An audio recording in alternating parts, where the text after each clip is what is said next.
Гапыр Мадаминов, педагогика илимдеринин кандидаты, Кыргыз Республикасынын эмгек сиңирген мугалими. Саламатсыздарбы, урматтуу 7 дубандагы менин кесиптештерим жана сүйүктүү окуучуларым. Акыл эмгегинин маданияты китебинен өтүлүүчү 7 сабак. Китеп текстин анализдөө деген тема боюнча маалымат аласыздар. Алгач сабактын планы менен таанышып алыңыздар. Биринчи структурага карап анализдөө, экинчи мазмунуна карап анализдөө. Биз ар бир нерсени анализ кылсак, ошондо ал боюнча кененирээк билген болобуз. Эсиңиздерде болсо, номер 6 сабагыбыз биздин ажипок схемасы боюнча түшүнүк берилген. Эгерде ажипок схемасын терең өздөштүргөн болсок, китеп текстин анализдөөдө дагы көп биз кыйналбайбыз. Себеби ошол суроолорду берүү аркылуу биз кененирээк түшүнүп алып, терең ар тараптуу үйрөнөбүз. Түшүнбөгөн жерлерибизди дагы түшүнүп алабыз. Ошондой эле көпкө чейин эсибизде калат. Анализ бул грек тилинен алынган сөз. Бизче которгондо ажыратуу, мүчөлөргө бөлүштүрүү дегенди билдирет. Ошондой эле анализ бул бир бүтүн системаны, оюбузду айрым бөлүктөргө бөлүп, ар бирин өзүнчө ойлоп, талдап, үйрөнүп чыгууну үйрөтөт бизге.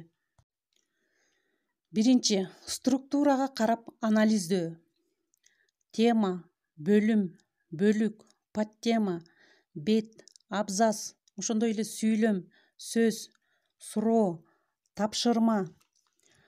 Ушулардын ар биринен кененирээк окуп, анализдеп түшүнүп алышыбыз керек. Эгерде кыйналсак, ар бирин өз-өзүнчө үйрөнүп, андан кийин кайра бириктирип, бир корутунду чыгарсак дагы абдан жакшы болот. Китеп текстин анализдөөдө ошол тексттин стилине, анын тибине да ылайыктуу болуусу керек. Мисалы, илимий стиль, көркөм стиль жана башка стилдерде болушу мүмкүн. Илимий стилге бул кандайдыр бир тармакка тиешелүү, илимий тилде жазылган болот. Мисалы, медициналык тилде, ошондой эле биздин окуп жаткан окуу китептерибиз дагы баардыгы илимий стилге кирет. Себеби кандайдыр бир анын өзүнүн теориясы, эрежеси, аныктамасы бар. Физика сабагы, ошондой эле биология, география, алгебра, булардын баардыгы илимий стилге кирет. Ал эми көркөм стилге кайсылар кирет? Мисалы, ыр, жомок, повесть, роман, макала каптар, чыгармалар, булардын баардыгы көркөм стилге кирет. Себеби анда көркөм сөз каражаттары көп колдонулат. Экинчи, мазмунуна карап анализдөө.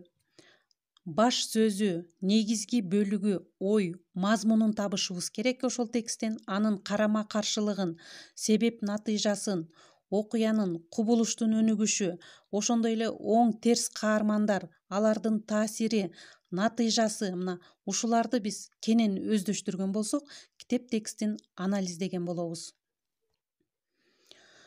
Ошол эле текстин маанисин, таасири, формула, эреже, закон, ыраттуулугун, далил, башталышы, мисалы, жылдар, мамлекет, жер суу аттары, адамдар, анын ички сырткы байланыштар, орду, убакыт, мезгили, окуянын себепчиси, анын башчысы, ушулардын баардыгын окуп чыгып, терең анализдеп алышыбыз керек.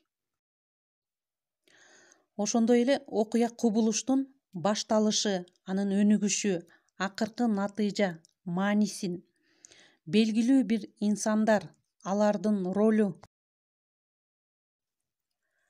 негизги түшүнүк, экинчи аныктама, үчүнчү билдирүү, төртүнчү корутундулар жана башкалар. Ушуларга бөлүп, үйрөнүп, ойлоп, кайра бириктирип, корутунду чыгарсак, теманы биз терең өздөштүрө алабыз. Демек, сабакты жыйынтыктайбыз. Китеп текстин анализдөө деген эмне? Кайсыл гана текстти окубайлы, ал текстти окуп жатып, эң биринчи анын киришүүсүн табыш керек.